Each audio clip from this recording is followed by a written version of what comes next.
Yo, what's up? Peace to the gods, peace to the earth, peace to all the righteous families, planet Earth, peace to everyone out there that's worthy of peace and striving to live in peace, really, truly honest about peace. Peace to you. I want to talk about a couple things today. I'm not going to hold you too long, but, like I said, I think I'm talking about something. I'm just striving to do my duty. My intent is not to offend or disrespect. I just want to, shed light on some things. First of all, this is the Power Day of July. Also, my father's birthday. Shout out to him. I took him some 2 cases of bottled water, spring water today. He's expressed early on he needed some water. So, I took him some water, told him happy birthday to his face. But supreme mathematics, number 5 is power and refinement, which means, you should always strive to get power. And power comes in the form of knowledge or money or physical strength. But the refinement part is when when you have the knowledge on how to use your physical strength, money, and your knowledge. See, you must apply what you know. What you know is knowledge. You must apply. That means put into use to build, to build something of your own, to establish and show and prove, that you know how to use your own power, for good. So this is the 5th day of July, 2020. It's power refinement. So, but I want to talk. But first thing I want to talk about is the first thing I want to talk about is the 4th of July, and about fireworks. Now I think black people, the majority of black people have come to realize and recognize that the national holiday of the 4th of July isn't for black people. 1776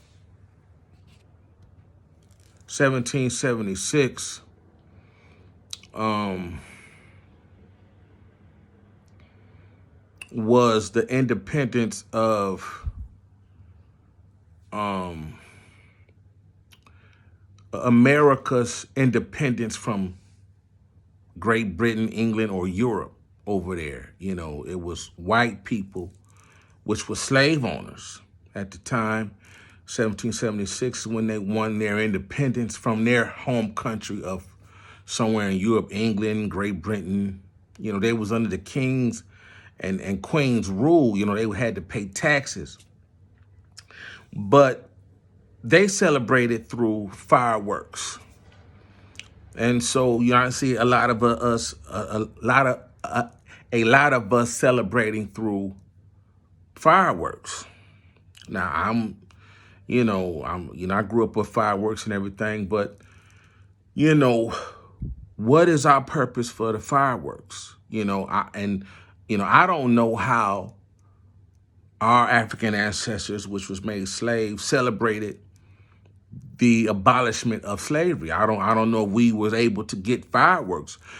Maybe we partied, but I think fireworks is still a European tradition that we have no nothing to say that this is why we should be doing fireworks. So that's all I wanted to say. I think we need to look harder at what's the reason of us celebrating fireworks. If we could come up with a national reason why black people should participate in fireworks, then so be it. But if we don't know while we doing fireworks, we just celebrating a European tradition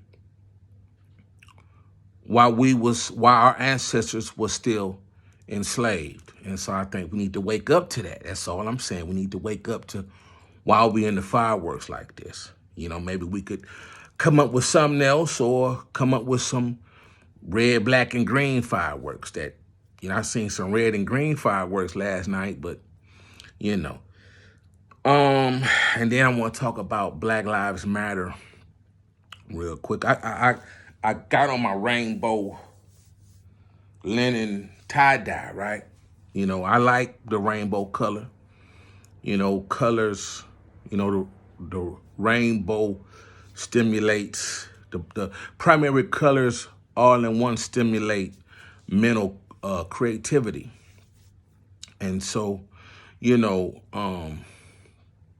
once again, if I was to wear this out, you know, people might think, it might run through people's head that I may be a gay black man, but I'm not, no homo. But you know, it's, you know, this Black Lives Matter thing has, you know, got away from everybody. And I just want to say, my position on Black Lives Matter. You know, I like the slogan. You know, I like the statement. I like the action that the Black Lives Matter organization does. You know, they protest, they march, you know, they stand up for heterosexual victims, men and women. When they first started, when it was first sprouted, it was founded by, you know, gay men and women. And people pointed out to me and say they was going to try to fuse the gay agenda with the Black Lives Matter agenda and fuse them together to get more traction for a gay movement. And so, you know, I checked and it's like, no, dog, you know, we about Black life, man. We ain't trying to do that. But now it appears that that's what's happening, right? That, you know, it has got away from the founders and got other people doing it and fusing the marketing materials together.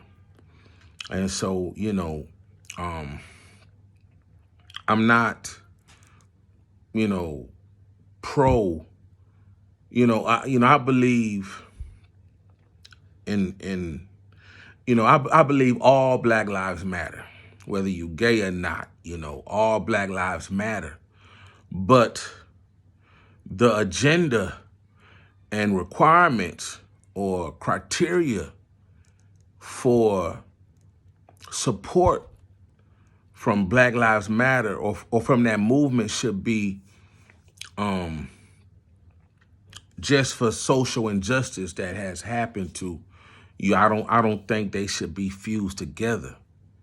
You know, I mean, if a gay person gets beat by the police, then Black Lives Matter should stand up and Gay Lives Matter should stand up. I don't think the two should be fused. You know, they say that, you know,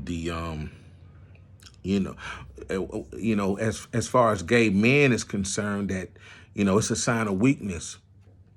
But a gay black man helped start the Black Lives Matter. I thought it was, you know, he was very strong because he come to Detroit and St. Louis and New York and, you know, everywhere there was straight black people getting killed.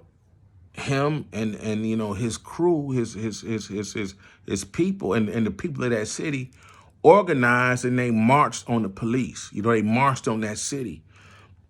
And so, you know, I think that was very strong.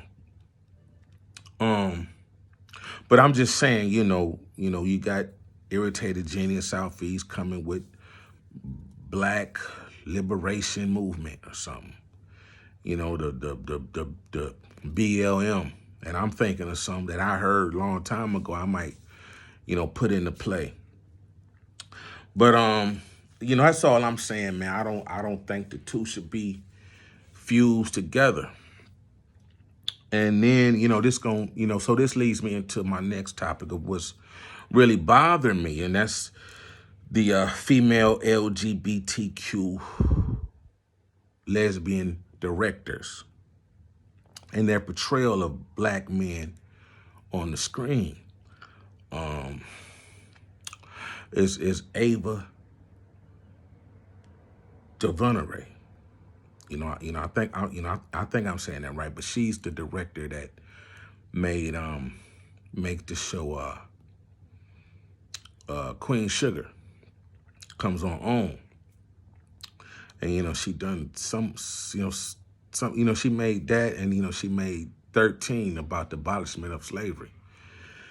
And I don't have no problem with documentaries, but the Queen Sugar portrayal of one of the main characters. And, this is what I come to find of female lesbian directors.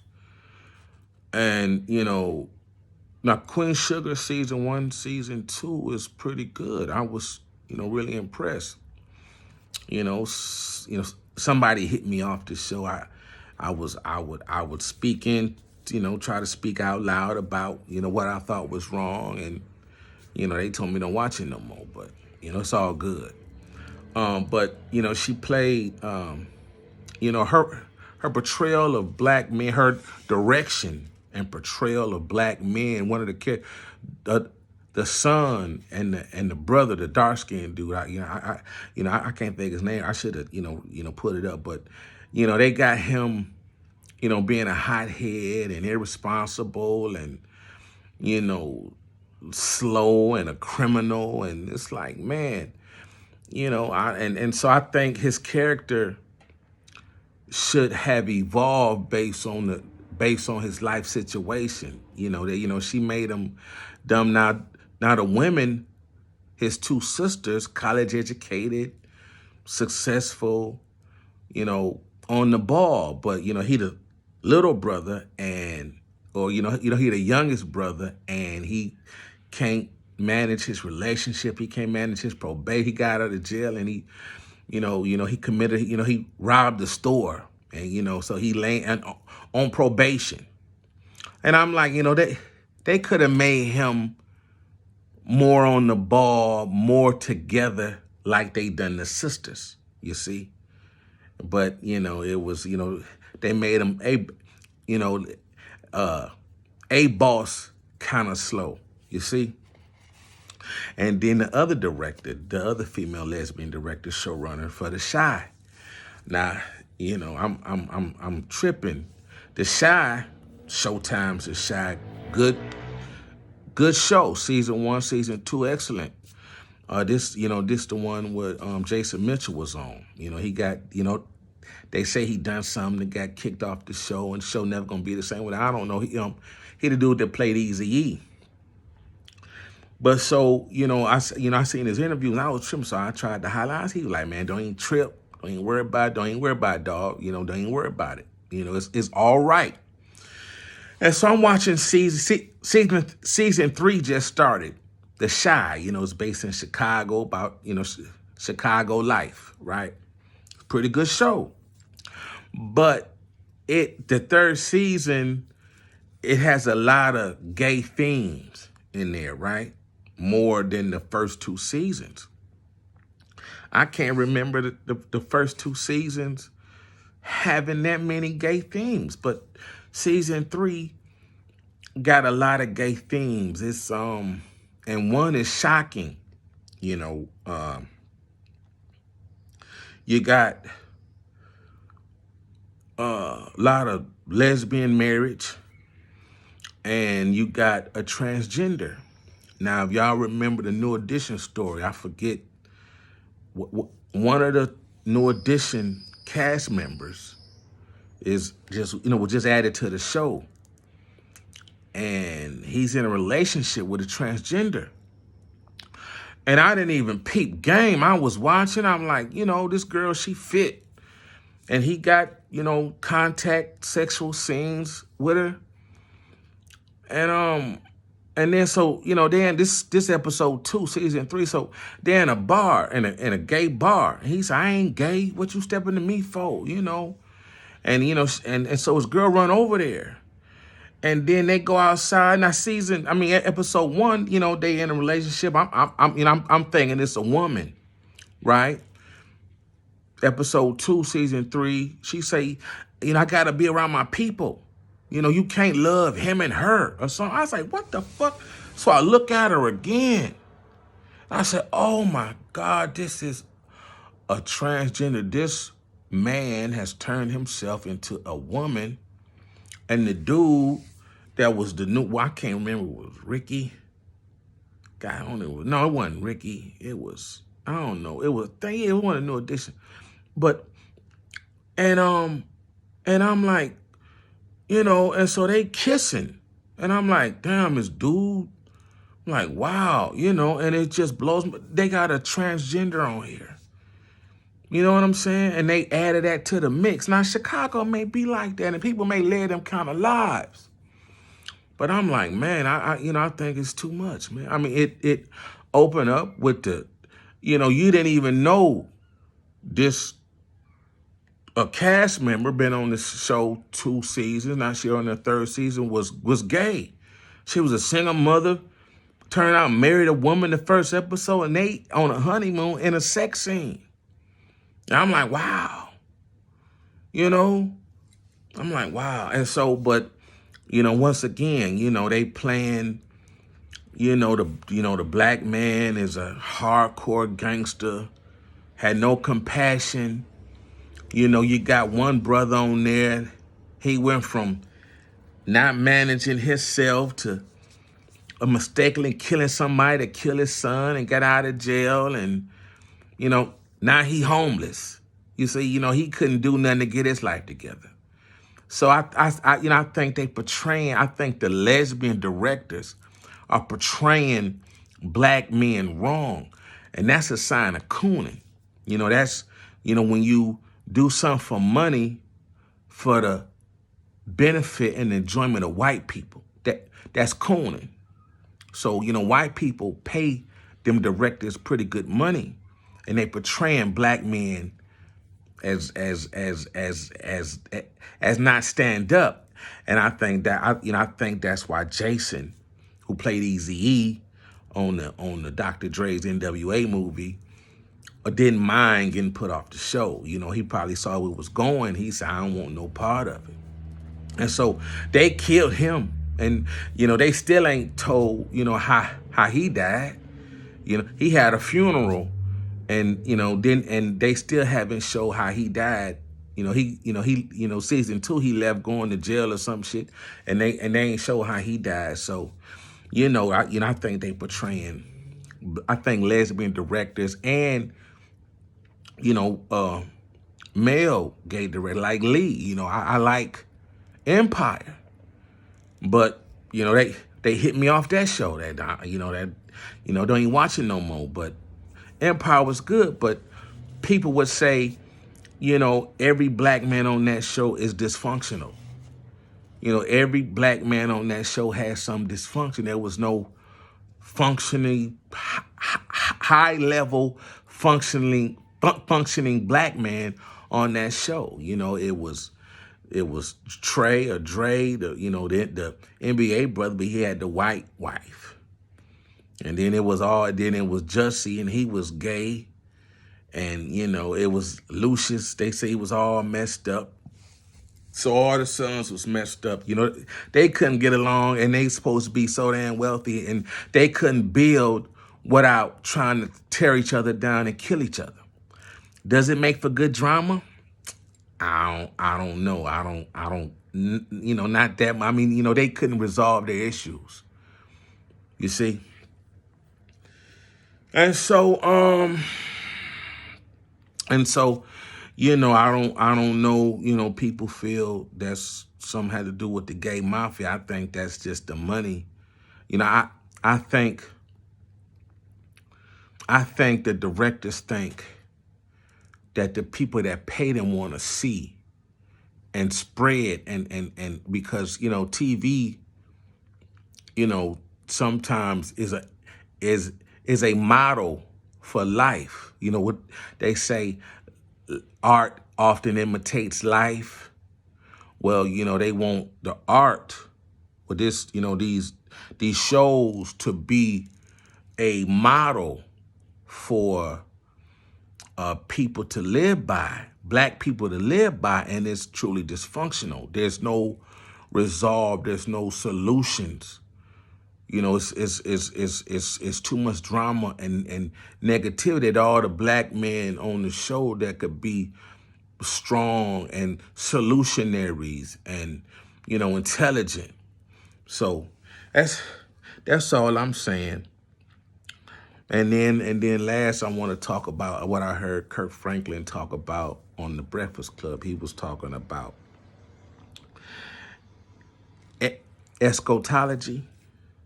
I think I'm saying that right. Eschatology. That's, they were talking about the end of times. And so, people put me up on game a long time ago, like 99, 2000. And the only way it'll be the end of times is if the nuclear powers blow up the planet Earth. And, it becomes an all-out, free-for-all, no government rule. And people just barricaded in their homes and scavenging for food and survival. Just straight, no work and just straight survival. Money wouldn't mean nothing, And so that's the only way it could be the end of times. But, when they speak a new world order, new world order can be considered the end of a particular time or particular era, right? An era mean a period in time. So like when 9/11 happened, after 9/11, people were saying New World Order, which means things change as far as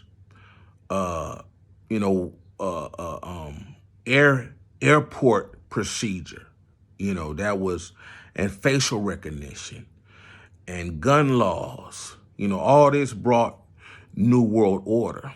Police enforcement and procedure after 9/11 changed. You see, to Muslim ethnic people and people that practice Islam became more of the focus than drug dealers and gang banging. Remember if you watch Sopranos, they say all the resources are going to fight terrorism. Can you help us out? You see, and that was, the beginning of New World Order. So now, with this pandemic, they saying, this is the end of time. This is the end of a particular period in time where, you might, like, Wendy's and Pizza Hut just filed for bankruptcy. And so if they go, that means, some other company might stand up, or people just going to start eating more healthier and better, because Pizza Hut and Wendy's, fast food in a world where food can affect your immune system, won't do well. So, people might start buying more groceries and ordering online, which is going to do away with the large retailer or the franchises. There's a lot of stores shutting down here, and so New World Order has been created, from the pandemic, from people shutting down. They see, these things aren't essential. Fast food isn't essential. You know what I'm saying? Fast food is essential. Certain bars and restaurants that's not that good is not essential. So, so New World Order, you may see non-essential businesses and things going away, which, creates opportunity for the creative businessman or artist to grow and develop their business, if they have the mind, passion, resource, knowledge to. So that's all I wanted to talk about, man. I hope this video was enlightening and inspiring, and y'all learned something. Don't be afraid to comment. I can take some negative feedback, whatever. It's all good. It's all good. I think that's it. Peace. I'm out.